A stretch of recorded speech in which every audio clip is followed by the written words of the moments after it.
أعوذ بالله من الشيطان الرجيم بسم الله الرحمن الرحيم الحمد لله ثم الصلاة والسلام على رسول الله صلى الله عليه وسلم رب اشرح لي صدري ويسر لي أمري واحلل عقدة من لساني يفقهوا قولي أما بعد فالسلام عليكم ورحمة الله وبركاته abalungi abaagala mwenna abatulaba abali ku lutimbe gaggadde olwa Salam TV marhaban bikum fi hadha liqa tuli basanyufu nnyo nateera okuddamu ogasimbakanako nammwe wemuli awo mashallah taala kimanyi tukwemuli Ajati Salma Abdul Karim mashallah taala kimanyi ne tiimu yo yonna mashallah taala bannabugerere saafi origino bonna kwebali awo bannalukwagozi bannalukwago n'abalala bonna kwebali kimanyi Zakiya Koboli Kagwa mashallah sabo kitiibwa Allah batuweere obulungi ayuha alfudala balungi mwenna batulaba okusinziira buli omu yonna gy'osinziira okubanga otulaba essaawa zino ng'obuli ku application eya from mobile olabira ku ssimu olabira ku kompyuta oli ku kompyuta yo awo ogamba nti nze ndateekamu dda application TV yange y'essalaamu yo sigijjaawo nze ekyange nakinywerezaawo tegedde nywerezaawo sikyusa kalimi that is it so ekyo kikulu nnyo kya bbeeyi sabo kitiibwa Allah subhanahu wa ta'ala kusaasire era abeerenga kutuweera obulungi wenna atulaba okusinziira ku Afro Mobile ali ku TV set yo digital set enjawulo wenna biidhini jalla wala ali ku GoTV abali ku Star Times abali ku Zuku mwenna buli mu otusinziira okubanga otulaba obanga emitongo gibuzeebuzeemuuko tusobola tubanga otufuna bulungi ddala mu bitundu ebyenjawulo twabadde Buwenge nga bagamba nti tukyabafuna bulungi ne bagamba just switch to GoTV just as simple as that olabanga nti tufuna bulungi kitegeeza nti waves entambula yaze ekyankalanyeemuuko then genda ku GoTV ojja kubanga otufuna bulungi aba bitundu ebimu Tanzania mutufunira ku Zuku mashallah awo wonna wonna abali Bukoba bonna batulaba bulungi abali awo Isinjiro mwenna mutulaba bulungi nnyo mwenna mwebale kubanga mutulaba Zuku GoTV ne media platforms ez'enjawulo mashallah taala oba digital platforms ez'enjawulo mutulaba mwenna mwebale ddala kubanga mutulaba atufolowinga ku Facebook ali ku YouTube atulaba ku YouTube nawe naatugobeera mu mikutu gyonna egy'enjawulo n'ebitambula ku Salam TV weebale kubanga obaako ate aw'amagezi ag'enjawulo ate oli wa bbeeyi nnyo sabo kitiibwa Allah subhanahu wa ta'ala kutusaasire era abeerenga kutuweera obulungi musabe nnyo era zedduwa zaffe twongereko ddala nnyo biidhini jalla wala okubanga nate era twongeramu mu dduwa zaffe ate twongere tubeere nga tugenda kukiyitibwa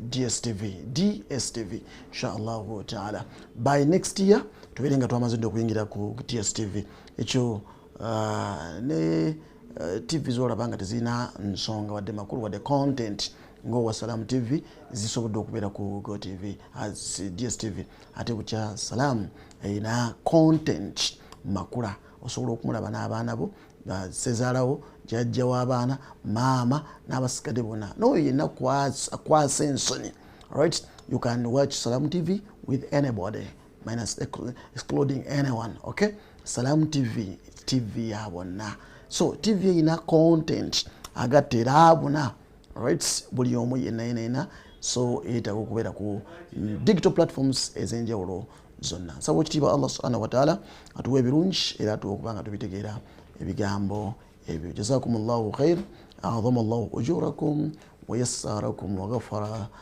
alaikum saba Allah basonyiwe abagondeze era abawa obulungi mu mbeera zonna nsaba ekitiibwa Allah subhanahu wa ta'ala buli omu yenna waali abeerenga akuwa era abeerenga akuwamu obulungi jazakumullahu khaira abulungi abaagalwa ayagala ejjana ihfidh lisanak olulimi luno lukulu nnyo lukuume oba oyagala ejjana yagala ejjana newobanga obadde osiiba right newobanga obadde osiiba osaala okola otya nga naye nga olulimi luno tolukuuma tolukozesa na bisaanidde kubanga obikozesa kitegeeza nti gwe gonoomanya maaso g'ekitiibwa Allah subhanahu wa ta'ala kubanga bagenda kukubuuza olulimi lugenda kwogera tegedde ebiyungo bigenda olulimi lujja kwogera luno ensonga ez'enjawulo ekyokubiri buli kiyise kijjibwayo olulimi ogenda olaba nga kyonna ekitiibwa y'olulimi kiwandiikibwa kiri recorded either kirungi oba ki kati beera nga ocalculating ebigambo byoyogera bisimisa Allah abyagala nnyo oba nedda. Olina omukwano ne Allah, olina omukwano n'olulimi lwo, olina enkolagana ennungi n'olulimi lwo, olukozesa ebigwanidde. Subhanallah, obikozesa ebigwanidde, olulimi olukozesa ebigwanidde, bikulu nnyo ebyo singa omuntu aba abitegedde biidhinihi jalla waala. Ihfidh lisanak, kozesa olulimi lwo omukwano gwange omulungi, tegedde. Ihfidh lisanak, lukozese bulungi, lukuume, beera nga ogezaako olussaako gadgets nga zirusibasiba singa lubadde lwakuseerera. Waliba nga badde lugenda kukola kirungi, then wekitiibwa Allah subhanahu wa ta'ala abeere nga akuwa obulungi biidhinihi jalla waala. Nsaba ekitiibwa Allah akuwe obulungi. Ebisinga okutuleetera obuzibu mu nsi, ebisinga okuleeta obuzibu mu nsi muno wano ntakoona ogenda olaba nga gwokyankalanyiza mu bwangu nnyo abadde bakwatagana gwotaddemu ebigambo wano, naye kale sisinga olukozeseza obulungi n'ofuna empeera zo n'ogatta n'okugatta n'owandiikibwa nga buli kaseera ekigambo ekivaamu ofunamu empeera. Nja kujja nsomesa ku lulimi n'obuzibu bwalwo. Naye olunaku lwaleero njagala twogere ku nsonga emu ng'eyita ku lulimi masha Allahu ta'ala, ensonga nkulu nnyo obulamu bwaffe. Allahu akbar walillahi alhamd. Eyitibwa tasbih. At-tasbih, okusabbaha Allah subhanahu wa ta'ala. Subhanallah walhamdulillah wa la ilaha illa Allah, Allahu akbar wa la hawla wa la quwwata illa billahi al-aliyyil azim. Masirru fi tasbihat, kyama ki ekiri mu tasbih? Masirru wara dhalika, abaffe kisukka ku ekyo tusuubira. Alright, is it beyond omuntu kyayinza okulowoozaako? At-tasbih, ekiyitibwa okusabbaha owekitiibwa Allah subhanahu wa ta'ala. Uridu an nudhakkira anfusana, njagadde olwaleero tubeere nga tujjukanya olunaku olwaleero ku kigambo ekikulu ennyo ekiyitibwa tasbih, nga nakyo kiyita ku lulimi lwa mwana Adamu. Right, n'ofuna ebirungi n'ofuna empeera daiman nga tusabbihillah, subhanallah walhamdulillah wa la ilaha illa Allah, Allahu akbar. Tilka arkanul haya, obulamu bw'ensi buno buyimiridde kweza empagi. Subhanallah walhamdulillah wa la ilaha illa Allah, Allahu akbar wa la hawla wa la quwwata illa billahi al-aliyyil azim. Subhanallah walhamdulillah wa la ilaha illa Allah, Allahu akbar.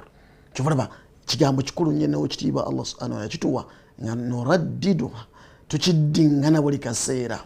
Alright, every after a prayer, every after a compulsory prayer. Ebintu bikulu okuba nga obitegeera, then n'okuba nga tumusabbaha mu kumakya n'olweggulo n'ebirala byonna nga Allah subhanahu wa ta'ala waba wajja nassa ayati ez'enjawulo okuba nga zitulaga obukulu bwa tasbihat. Subhanallah, subhanallah wa bihamdi, subhanallah al-azim. Ete twayimbanga n'obuyimba subhanallah bihamdi, subhanallah al-azim, subhanallah bihamdi, subhanallah al-azim. Tasbihat kikulu abaffe obadde okimanyi nti teri kitonde mu nsi muno okuleka nga tisabbaha Allah subhanahu wa ta'ala. Teri kitonde mu nsi muno okuleka nga kitendereza Allah subhanahu wa ta'ala. Tegedi wasabbih bihamdi rabbika qabla tulu'i ash-shams wa qabla ghurubiha wa min ana al-layl fasabbih wa atrafa an-nahar la'allak tarda. Allahumma salli wa sallim wa barik alayhi. Teri kitonde mu nsi muno okuleka nga kitendereza ekitiibwa Allah subhanahu wa ta'ala. Era teri kaseera konna okuleka nga kalimu okujjukira owekitiibwa Allah subhanahu wa ta'ala. Wa in min shay'in, ayati mbali njagala, wa in min shay'in illa yusabbih bihamdi walakin la tafqahuna tasbihahum.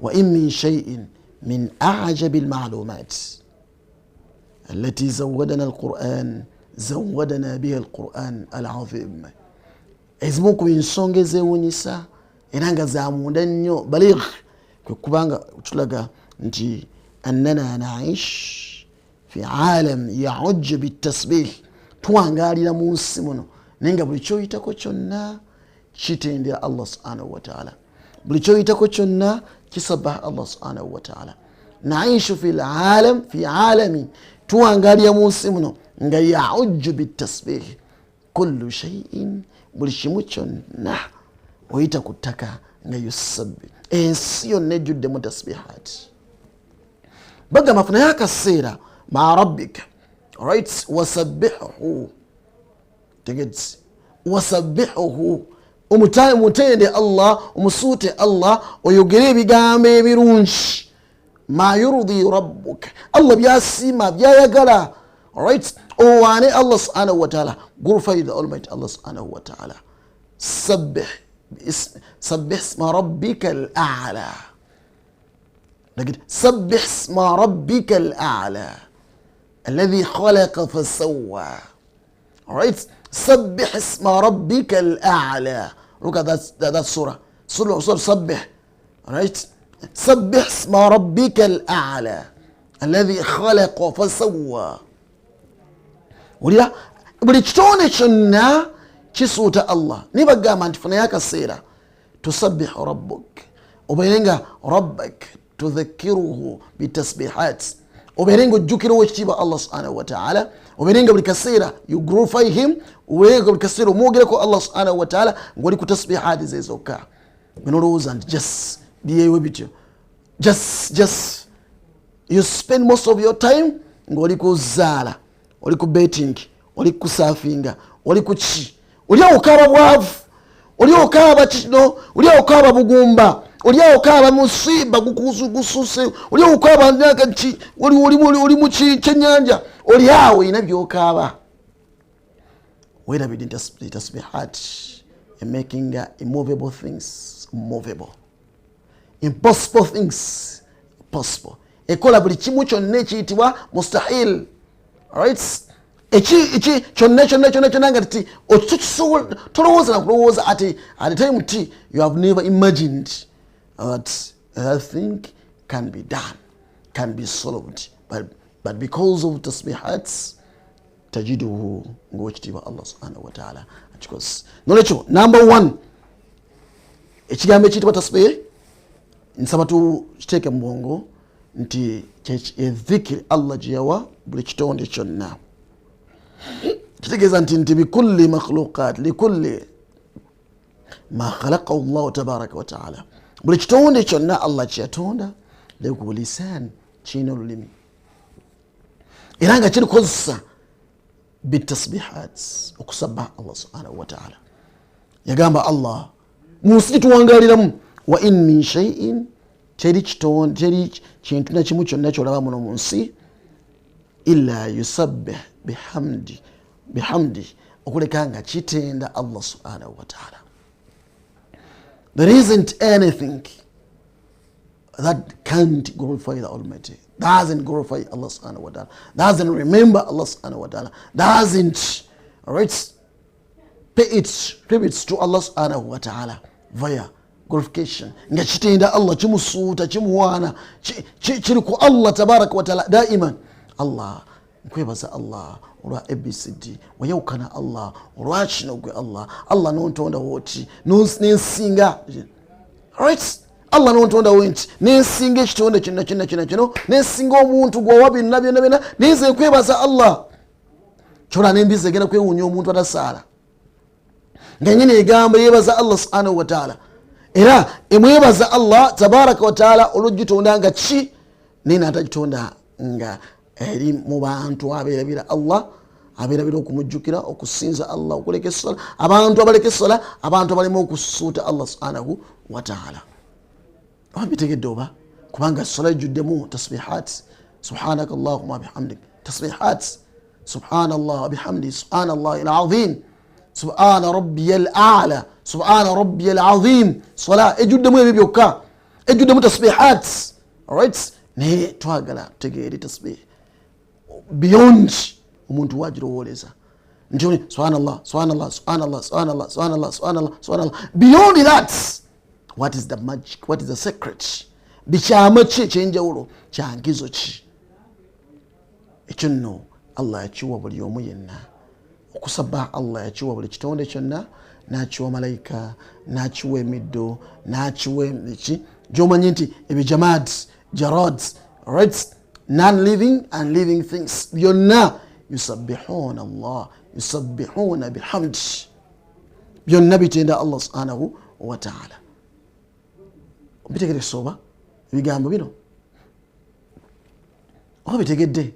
Subhanallah, bitenda Allah, bisuuta Allah. Laba enakani omuti ekituuti ekinakani kisitemu nabbi kyatulanko ng'asoma kutubeeza asooka before kati bannamubajjira kituuti olwo omukyala yabajja kituuti tegeti kati bannakubajja kituuti nga kituliwo olwaleero. So yatulanko kiti naye kyayogeranga bigambo ki nga nabbi atuddeko, kyayogeranga bigambo ki nga nabbi akivuddeko. Then we baakijjaawo ne bateekawo ekituuti kyayogera bigambo ki, yes kisitemu nga kiti kyati kikalu ne kyogera kisuuta Allah, kitenda Allah subhanahu wa ta'ala. Wa in min shay'in illa yusabbih bihamdihi walakin la tafqahuna tasbihahum. Mumbiraba mbiyitako buyisi naye nga temusobola kutegeera byogera ki, wabula buli kyokiira okiyitako kisuuta Allah, kyewuunya Allah. Laba ekikwewuunya gwe nga tosadde, nekikwewuunya gwe ngaoli muno mu nsi oli mukwonoona, nekikwewuunya nga Allah akuwadde buli kamu konna. Right? You can move to different destinations, but you can't even think of the Creator. You can't even sit down and meditate, all right, and comprehend and use that tongue of yours, all right, to glorify the Almighty Allah subhanahu wa ta'ala. Tusobola kukozesa biyunga Allah byakuwadde, tusabbih rabbuk, okubanga ogamba subhanallah, all right, nga nenniya ennungi nsuuta Allah. I'm spending my time kati ndiku Allah wange yekka. You can spend the rest of your time ngoli mbirala and others see you contributing to each and everything, all right, ebina amakulu nebitayina amakulu, but whenever it comes to Allah tusobola kufuna kaseera kalowooza ku ekitiibwa Allah. Oli mu nsi muno okaaba obwavu, abafu ekimanyi nti tasbihi ezolaba tasbihi, abafu ekimanyi nti tasbihi yaruddu alqadar. Wadde okimanyi nyinza okubuuza nti hal tasbih yaruddu alqadar, tasbih eyinza okuzaayo qadar y'ekitiibwa Allah subhanahu wa ta'ala. Mu bintu tulina okutegeera ku tasbihat, tasbihi okimanyi nti ekyusa ogerako ekitiibwa Allah. Nabbi yagamba sallallahu alayhi wasallam la yaruddu alqadar illa ad-du'a, teri kyusa ogerako ekitiibwa Allah okuleka edduwa. Naye kati okimanyi kati singling out tasbihat, just singling out minus asking Allah nga tunako kuki, just tasbihat, singling out tasbihat zokka, right, mentioning and ebintu biraga nti Allah omusuusu omuwaanyi omwebaziza omulaze amaanyi ge n'ebitiibwa bye, singling out of that, right. Laba ogera ku Allah ekikyuka. Njageza ebigambo bino mbigeze n'omusajja ono kazanyiikiriza azanya president. He comes and performs as a president. Champabire bamja Champabire aliawo Mr. President azanyanga president w'eggwanga ino, President Museveni.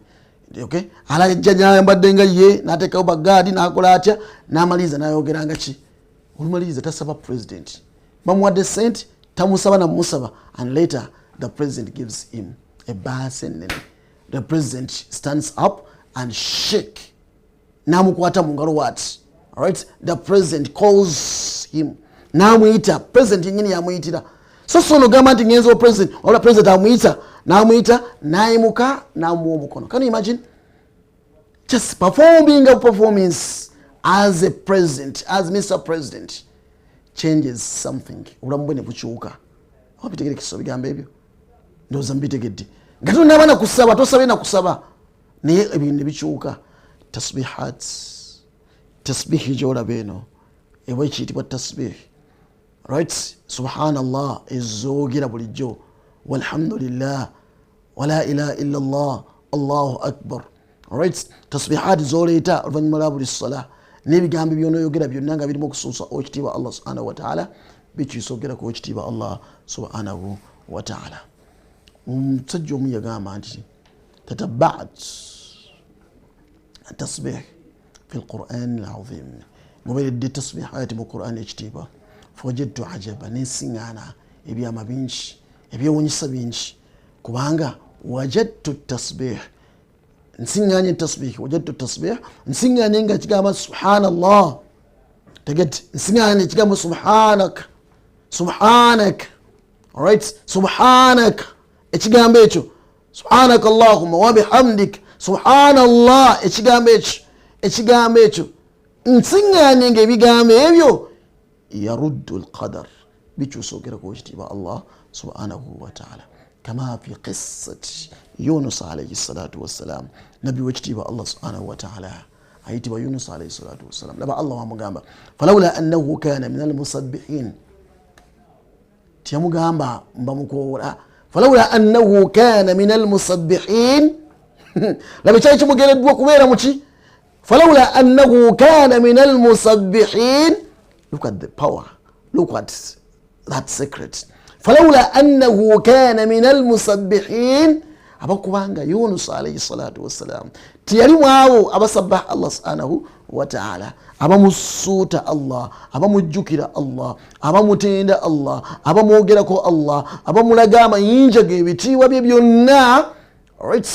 with all affection with all passion with the great passion with love with care bigambo yabyogeza ng'ategeera the might of the Almighty Allah subhanahu wa ta'ala. Who is he talking about? Who is he addressing? bino abyogera Yunus alayhi salatu wassalam ng'ategedde anigwa oyani gwayogerako oyani gwabigamba is talking to who right now ategedde who is the savior and which words can change can change the qadar. All right, now I got a selection of words.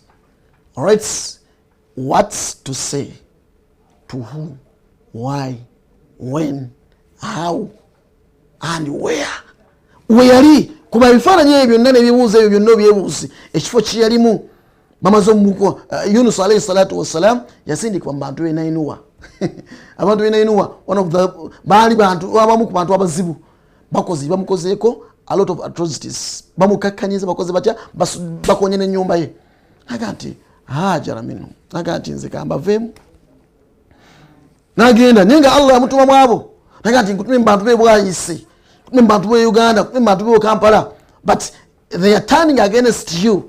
All right, they are turning, they are speaking against you, they are waging wars, they are wrestling with you, they are battling with you, they are wrestling with you. All right, they are totally against you. Abantu bakutumyemu ate okulwanyisa bulwanyisa. Then what followed next? Owekitiibwa Allah subhanahu wa ta'ala yamugezesa n'ekyo n'agamba nti akanfulume n'atambula ava mu bantu be tuuka ku lyato ku meeri ku lyato neligaana okuteta n'ekyankana lyato likyankana lyagala kugwayo naga kuno kulabika batuse mu makkati eyo kulabika kuliko omuntu eyano bonna bagamba kuliko eyanyiza Katonda because abantu baba n'enzikiriza ey'enjawulo abantu batambulira ku mazzi batuuka ku tayimu nga bali mu buzibu baba n'okukkiriza okw'enjawulo mu Katonda. They can't call their idols. Tebasobola kukola bidala bamanyi the supreme being is Allah. The one to save us is Allah. Now we are calling upon his name. We are calling upon his rescue. Katwagala Allah tutaasa. This time tumanyi nti is the one. Katiba bakola Katonda biganye abasabi biganye what took place nga nti buli yanyiza Katonda bakuba obululu nga bonna bugwa ku Yunus niwo mukwana omusula muki omusajja omulongoofu nti yanyiza Allah bulijjo gwe tulaba nti mulongoofu yanyiziza Allah niwo kwata niwo nkasuka mu nnyanja ngeri ogushaako ogunene ekimu ku bisolo ebisinga okubanga bya mutawaana binene mu nsi muno kimiranika trailer ekiyitibwa al-hut ekiyitibwa eyo whale si shark abula whale emiranika ne trailer gyolaba eyo nene nnyo whale akati ebyeddiira yamanya ki kyatuuseemu n'amanya wawaali ng'ali fi dhulumatin thalath mu bizikiza bya mirundi 3 wansi kizikiza ekyennyanja kizikiza ekyolubuto olw'ekitero ekyennyanja ekizikiza ekyekiro ali omwo ali mu makkati gannanga awulira naali mu kizikiza nakoola Allah nayogera ebigambo bye la ilaha illa anta subhanak kikulu nnyo ekyo subhanak that is kakulu nnyo akola ekigambo akola ensonga subhanak yewuunya Allah oli wanjawulo mu kusalawooko oli wanjawulo mu kubonereza oli wanjawulo mu kugunjula oli wanjawulo mu kudirectinga omuntu Allah wayawukana mu byonna wayawukana amaanyi ganjawulo wayawukana Allah subhanak inni kuntu min adh-dhalimin. Can you imagine? Only that term subhanak changed the entire whatever.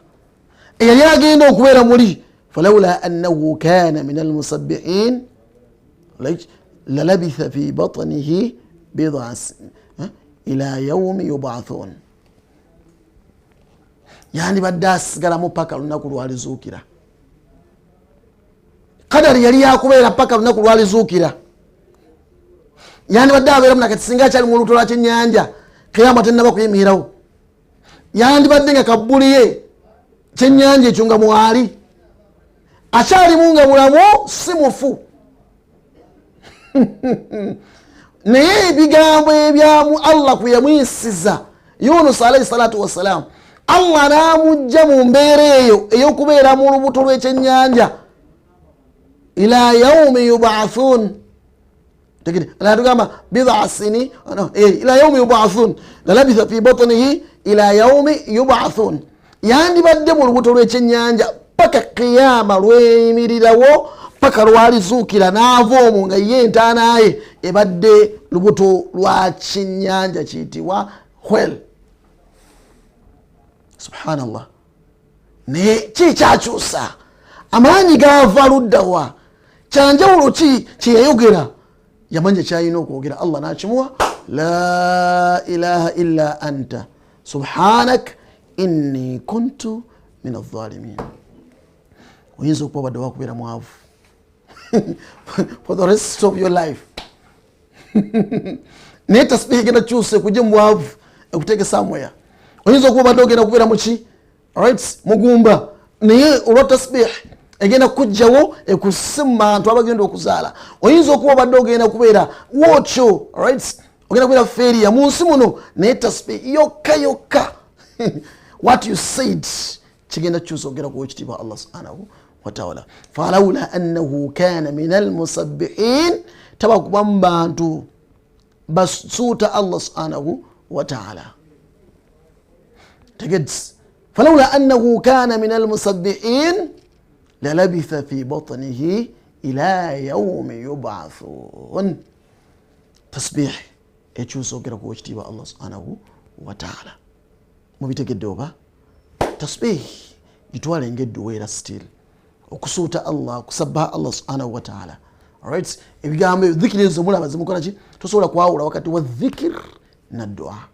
Tosobola kwawula wakati wa tasbihat na dua. Alright, tulina okujjukira Allah, tulina omwogerako byonna gy'okumukola ebyo ne wooba towanise emikono kusaba. That one enough is enough. That one alone is enough for you.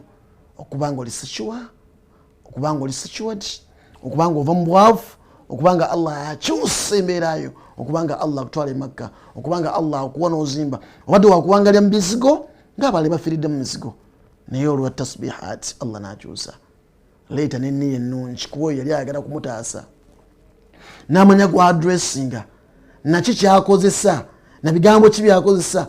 La ilaha illa anta kakasiza Allah wange nkakasa teri asinzibwa mu mazima mu butuufu ku nsi ne mu ggulu okuleka gwe Allah nkakasa era nkutongoza oli wombwa namunigina. Subhanak wayawukana mu kusalawo okwo. Subhanak oli wanjawulo gwe Allah subhanahu mubonerezaayo. Subhanak Allah engeri gy'odirectingamu abantu yanjawulo. Subhanak Allah oli wanjawulo mu buli kimu kyonna. Inni kuntu min adh-dhalimin. Nze mbadde neeryeza amaanyiza. Itarafa bidhambi sabbah thumma itarafa bidhambi. Alright, oluvannyuma ebyaddiira Allah subhanahu wa ta'ala n'amujjamu. Nze mbitegedde oba?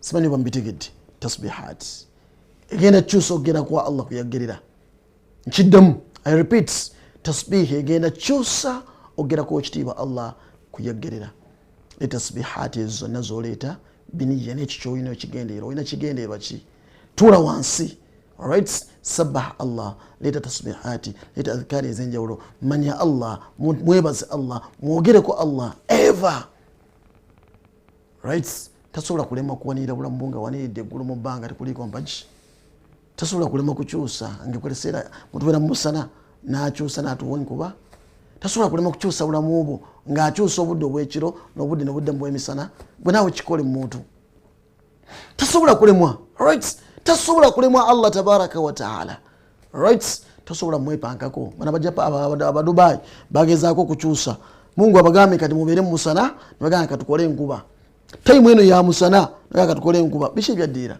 Mungu subhanahu wa taala abagerera kyebagerera enkuba neetonya nekyusa bibaali babaze byonna nenona byenonye tebagenda kuddamu kukola kyejo nakamanyiiro ku butonde bw'ekitiibwa Allah subhanahu wa ta'ala oye Allah tabaraka wa ta'ala Mungu abagamba kino yes enkoko muziyina enkoko enansi weziri yes mulunde ezo muziriise mukole mutya nemukola enkoko za weeks 2 weeks 3 zigenda batta mugenda kulwala ebirwadde byemutamanyi mukuba biki oyina omulengera nga afumita empiso afumita ekisambi afumita nekazimbayo kati katumbugulu nenzimba weki n'afumita ekifuba nekizimba wekiti nojja n'olya ngomanyi nti olya ki nemufa ebirwadde byemutamanyi buli omu agenda yindi olwaleero nkoko zetulya n'ebirala byetulya genetically modified products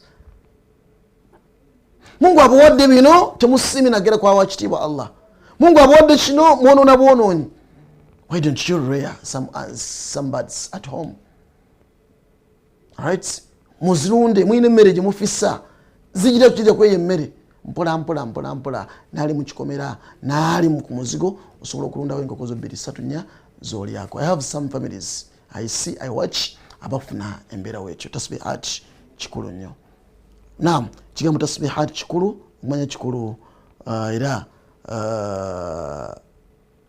tasbihat ezo oziraba huwa dhikru alladhi kanat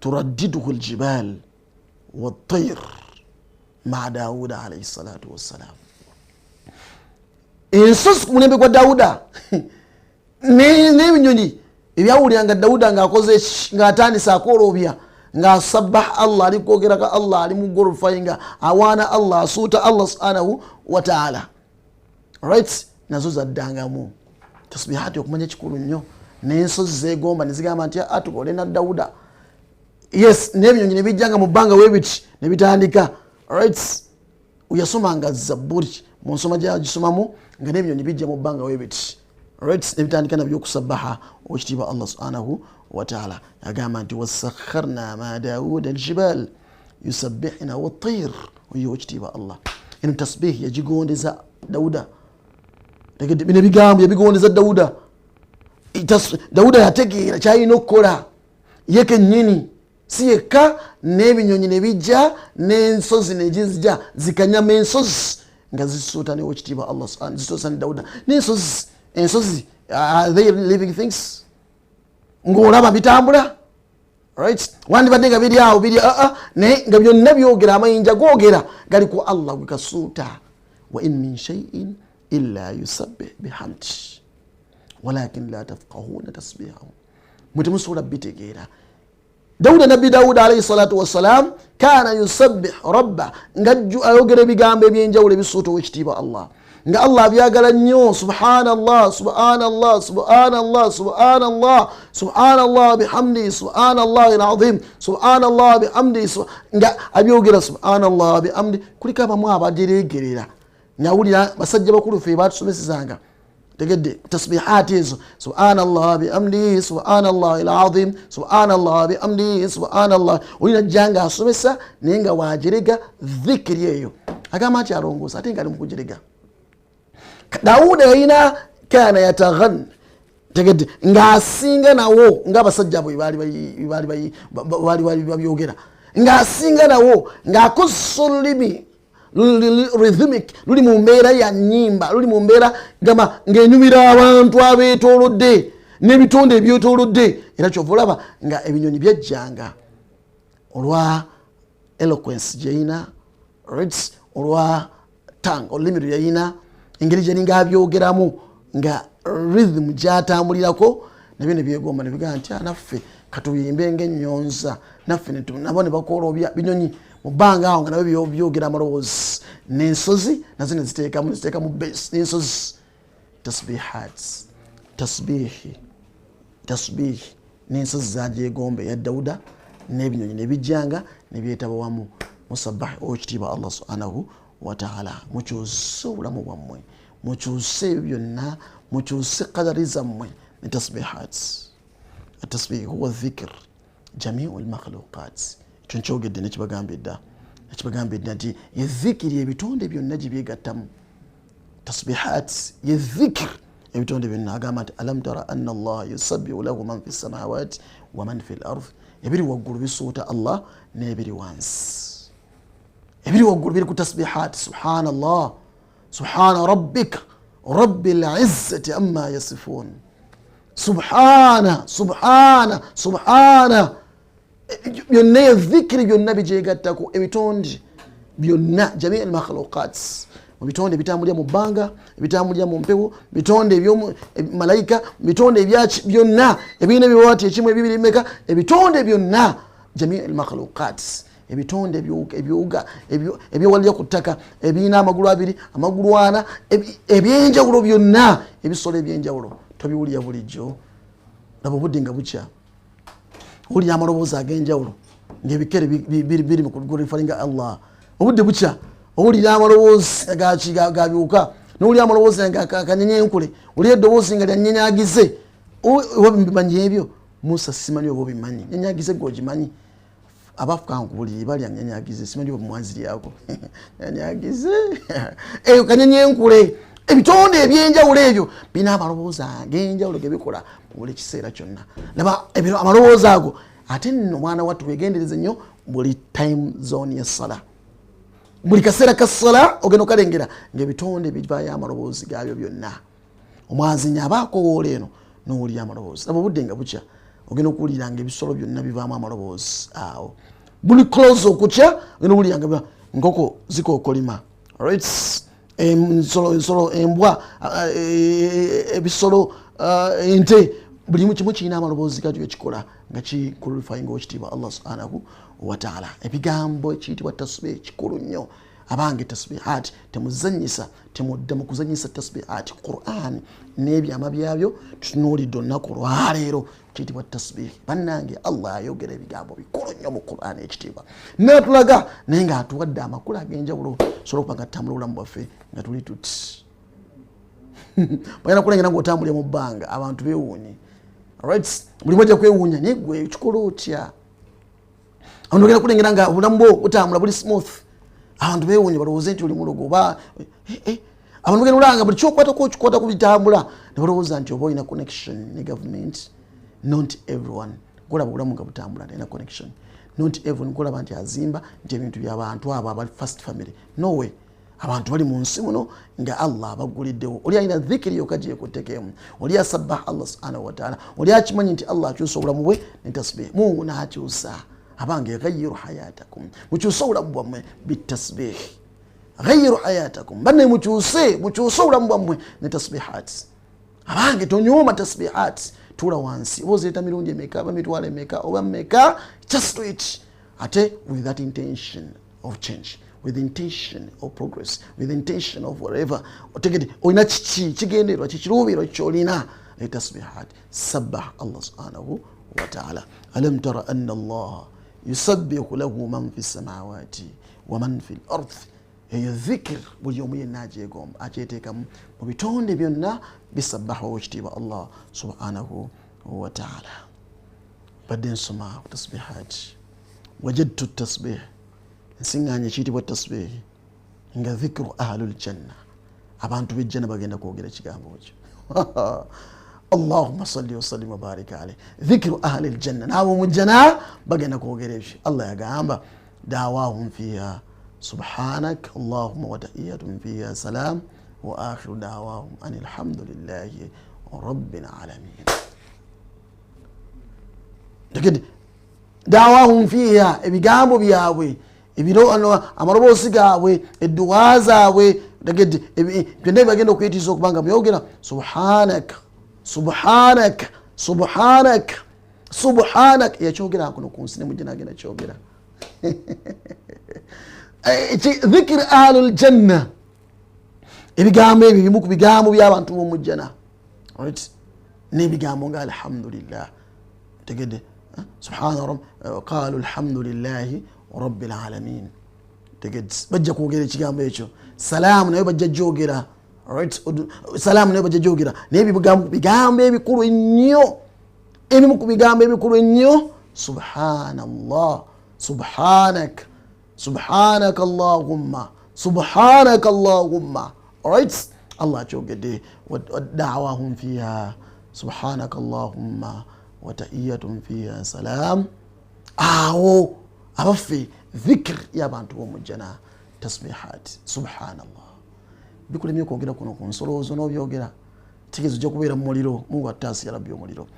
Tasbih ekiyitibwa tasbih ekyo olaba kitugenda okwogera ne mujjana tasbihat omanya tujja kubanga tukyali emirimu gya kukola n'olwokuba tujja kuba tuli basiimu ne Allah waffe tujja kulaba nga Allah byatukoledde byanjawulo nnyo. Everyone ajja kufuna amaanyi agogera ebigambo ebyo passionately nga byogera byonna nga wulira kifiiringa ku mutima with love right wenanga okiwulira muli mu mutima muli oli ku Allah ogusabbaha hatta fil janna ne mujjana ekitiibwa Allah subhanahu wa ta'ala kyanaaba kuyingiza. Nsaba Allah atuwijjana ffenna Allahumma amin. Wa tasbih ekiyitibwa tasbih dhikrul malaika abangi mu byama byayo ne bamalayika bonna bagyegomba ne bamalayika bonna bagyogera ne bamalayika obudde bonna Allahu akbar walillahi alhamd gye beegattako. Oluvannyuma lwa aya ate agambye n'aba singling out wal malaika yusabbihuna bihamdi rabbihim wa yastaghfiruna liman fil ard. Obudde bwonna malayika zibeeraawo wal malaika malayika ezo zonna z'olaba gyonna malayika okuva waggulu n'eziri mu bbanga muno n'eziri awo ezitambulirako Allah zeyatussaako malayika Allah zeyatonda zonna yusabbihuna bihamdi rabbihim Allahu akbar walillahi alhamd. Ziddako Allah nizogera ebigambo subhanallah walhamdulillah wala ilaha illallah Allahu akbar subhanaka Allahumma wa bihamdihi subhanaka Allahumma adada khalqihi subhanallah tegedi subhanaka Allahumma subhanallah walhamdulillah wala ebigambo webityo subhanallah wal malaika ni malaika zolaba yusabbihuna bihamdi rabbihim zibeera buli kaseera zonna nga zoogera ebigambo ebirungi ziriko Allah waabwe zisuuta Allah waazo Allahu akbar ne zidda naawe ne zigamba wayastaghfiruna liman fil ard ne nsaba ekitiibwa Allah asonyiwe buli mwana Adamu yenna ali muno mu nsi ng'akola maasi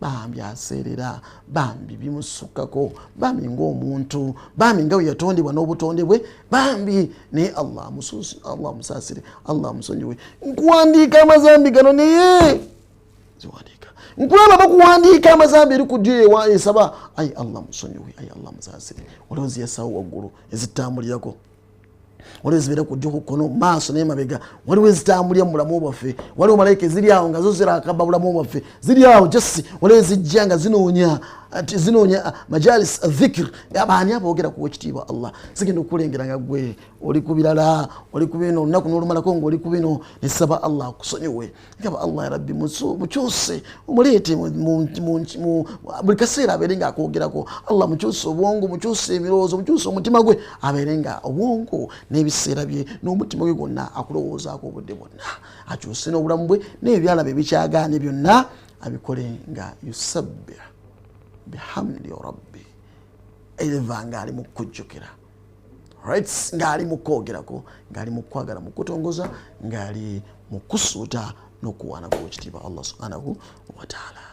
At-tasbih wa dhikru al-malaika dhikr ya malayika zonna liman nolekyo abali mu nsi muno tusaanidde okuba nga tukola ebigwaniro nolekyo undhuru kayfa yakunu tasbih fi sa'iri al-yawm sababan min asbabi ar-rida an-nafsiyya. Nolira tasbih omuntu ayinza okubanga olunaku lwonna kuwambye, alright, n'ogamba nawe kenyini otula naawe n'ogamba nti alhamdulillah, efuuse ensonga okubanga ebintu byenkoze mu buntu, alright, mutuufu naawe osiima n'ogamba nti alhamdulillah, nsiimye. رضيت بالله ربا وبالإسلام دينا بمحمد صلى الله عليه وسلم نبيه ورسوله. Now no sima at least you have done something. يقول الحق تبارك وتعالى وسبح بحمد ربك قبل طلوع الشمس. Just look at that. Just look at that. وسبح بحمد ربك. الله قال وسبح بحمد ربك. مصوت الله مو قالك الله قام سبحان الله تجد قبل طلوع الشمس.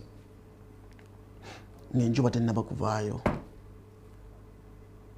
Tageti wa qabla ghurubiha ngatenaba nakugwa. Tegeza kumacha, right? Before it, then before njuba kugwa kugenda mu kiro. Kitegeza nga tunagenda mu kiro mu kaseera aka tugenda mu fajiri. Mambi agenda kusala awaawo tasbihati nkulu nyaawo. Allahu akbar walillahi alhamd. What an amazing ayah. Laba we segmenting okulambo bwonna n'olunaku lwonna we kutambuliza olunaku tegedde olabenga olunaku lwonna lujuddemu okusuubutwa Allah n'okuleeta tasbihat subhanallah tolinda bulinzi qabla tulu'i shams wa qabla ghurubiha nenjuba tennakola ki njuba tennakuvaayo sabbaha Allah then enjuba tennaba kugwa sabbaha Allah subhanahu wa ta'ala akaseera akakulu nnyo wa qabla ghurubiha time eyo right towards gurub time eyo yankizo nnyo kyobola bate ku juma bagisaawo nga ate akaseera ako edwaza anokulirwamu kyokka ate abasinga obungi we waste most of our time, most of that time nga tukola bintu birala subhanallah tegedde nagamba wamin ana il-layl n'obudde obw'ekiro wamin funayo akaseera so si elkul wabula n'obudde obw'ekiro mu kaseera ak'ekiro ekiro kyonna kitambula obudde obw'ekiro bwonna nga butambula fasabbih wa atrafa an-nahar mu kiro funayo akaseera kojjukira bu Allah get time, alright, wanzo sala isha wanzo sala magaribi isha obuzo okuseeka obudde obw'ekiro do it zuka ko obudde obw'ekiro obeere ng'osala ku tahajjudan abange ng'osala osala mu masuku ekitiibwa Allah then tusabbihuhu laylan tawila ya rabbi Allah Allah Allah Allah Allah Allah Allah Allah jabbe jukira ku ekitiibwa Allah subhanahu wa ta'ala wa min ana il-layl tegedde wa atraf an-nahar n'obudde bw'emisana do the same la'allaka tarda onokola ekyo what will happen next ogenda kusiimibwa odnaawe ojja kusiima olunaku lwo lwonna obudde bw'emisana olumazeeko nga olinamu kapaati akogera ku Allah akajjukira ku Allah akamusabbaha Allah subhanahu wa ta'ala misana n'ekiro then ne moments n'obudde buli bwagambye fajr before dawn then ne before sunrise before dawn look at that time tufuna mulimu n'essaawa n'esswala ez'enjawulo mulina salatu shams shuruq, alright, kitegeeza waliwo qabla shuruq before sunrise no ngenyiwa tenakuvira ddala wet waliwo sunrise akaseera aka sunrise yes abaga ku kiseera kya sunrise mainly after fajr, right, after fajr eyo nabbi yegambye sallallahu nga onsala fajr n'otula mu muzikiti oba ku musaalo gwo n'obeera awo paka enjuba lwekola ki lwevaayo then mu time eyo time ya shuruq awo n'osayira akabbiri ey'omura namba oba otudde wonna yes era akabbiri zokka ezo nkulu zikujja mu ddaala lino netukulaba mu ddaala eddala wa qabla al-ghurub akunawo kaseera akashuruq ako shams kakulu nnyo then n'akaseera akaki akaseera ka ghurub n'ekiseera ky'ekiro ekyemisana ne akhir an-nahar n'obudde obusembayo nga otunaatya okuyingira obudde obw'ekiro obudde obusembayo mu budde obw'ekiro obudde obusembayo mu budde obw'emisana segmentation y'ebiseera ebitaano gyatuwadde nkulu nnyo kubanga tubitegeera saba Allah tukubanga tubitegeera badusoma n'okutegeera ku byama ebiyitibwa tasbihat nolwekyo فماذا بقى من أوقات ماذا بقي من أوقات اليوم لم تذكروا هذه الآية right وتحث على التسبيح والرضا في هذه الآية right في الدنيا والآخرة nolekyo okutegeera ebigambo ebyo bikulu nnyo olaba nga tewali kisigadde mu biseera byo mulamu obwo oleka nga aya eyo ebyogeddeko byonna era ojo zisiŋŋaana nga ekuwadde obulamu bwonna buwangaale nga bwogera ku ekitiibwa Allah subhanahu wa ta'ala nolekyo ghitanim li nafsik obuseera byofune obulamu bwo bwolina obuwangazi obwolina ng'okyali mulamu kyusa obulamu bwo ne tasbihi amaanyi agali mu tasbihi mangi kyusa obulamu bwo n'amaanyi ga tasbihi ne power ya tasbihi musajja yali agenda kubeera mu luto lwa kyennyanja Yunus with just kigambo kimu kiyaddiŋŋaana ekyo falawla annahu kana min almusabbihin lalabitha fi batnihi bid'a sinin lalabitha fi batnihi ila yawmi yub'athun otegere yandibadde abeeramu ila yawmi yub'athun paka qiyama paka nkomerero paka kuzuukira naye olw'okwogera ekigambo ekyo Allah n'akyusa anagira ekyennyanja nekimuwandula n'abanga ava mu ekyennyanja ky'obwavu ky'olimu tosobola kivaamu ogamba ekyendwadde ky'olimu ekyennyanja ekyo ky'oddigole sabbaha Allah nkubuliri ku ndiri nenniyo ey'okuwona nenniyo ey'okuwona ojja kulaba Allah w'akyusa subhanallah walhamdulillah wala ilaha illa Allah Allahu akbar la ilaha illa anta subhanaka inni kuntu min adh-dhalimin biddingane subhanallah adada khalqihi wa ridha nafsihi wa zinata arshihi wa midada kalimatihi Allah Allah Allah subhanaka Allahumma wa bihamdika right byonna ziddingane oli kundiri oli mubwavu oli mu mbeera oyagala kukyusa oyagala kufuna kalina oyagala kufuna ttaka at-tasbihat nsaba Allah subhanahu wa ta'ala kusoboza kukyusa obulamu bwo n'olulimi luno lukozesa nnyo ebizwanidde ojja kukyuka inshallah gaano bikozesa ojja kulaba nga ate weeteeka mu ttogero mu kidiba na mu mpompogoma za muliro Allah tusiime ffenna nva wano ngenze mu office ya Tawakkal Travels nabaga mbuza abantu 7 bokka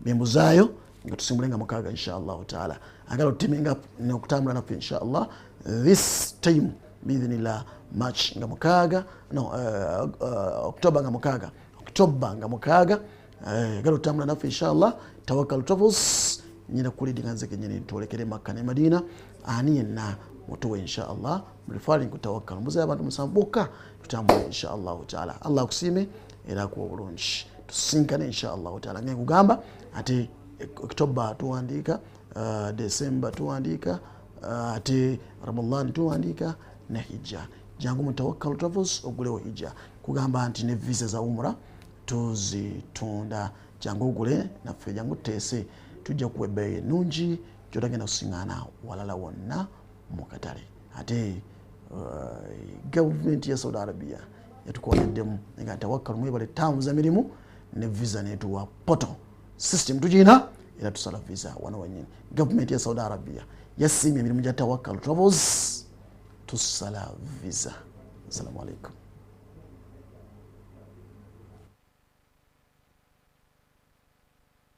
حسبي ربي